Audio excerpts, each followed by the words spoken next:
Another adventure na naman dito sa aming mga bakasyonista sa Sarangani area at sa Kasambuan, Gumasa. So, nag-hire kami ng boat dito para maikot namin ang ibang area.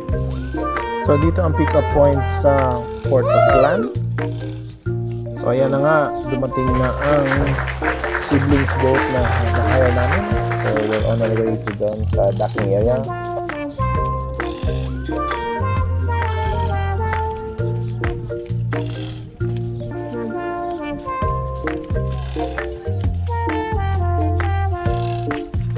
So we're just waiting for the boatman na maayos yung kanyang pag-park ng boat para of course we could ride on safely and para walang aberya.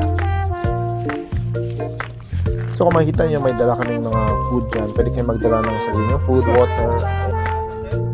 At naiwan ko nga ang drone ko dito, so I'm not really that happy. Okay lang, but let's have fun.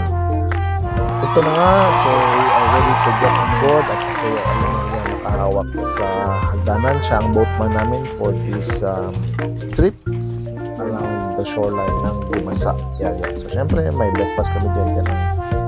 Sa mga pasahero hindi kasama sa background ito, pera bisita.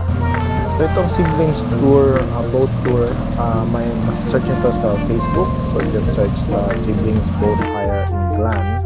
So ang kasama dito is syempre ang tour around the resorts ng Gumasa area, White Sand.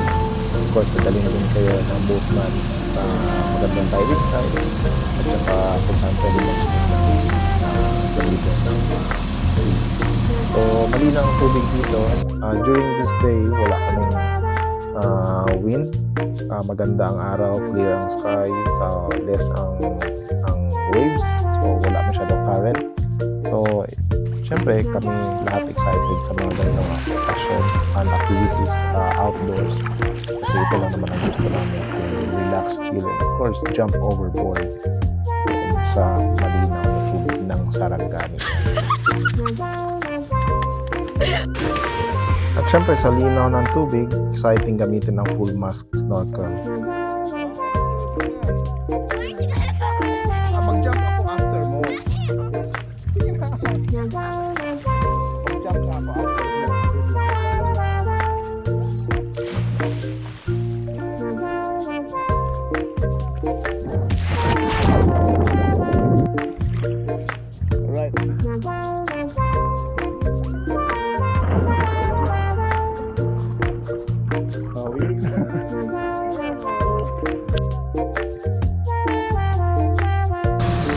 So if you're in Sarangani, if you want to hire a boat, so I recommend Siblings boat hire tour sa Glan. You can search them on their Facebook and just message them directly.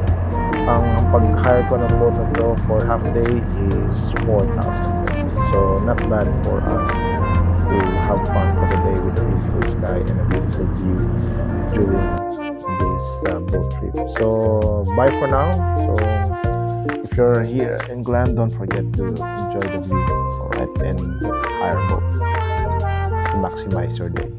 Again, thank you. Don't forget to subscribe and like.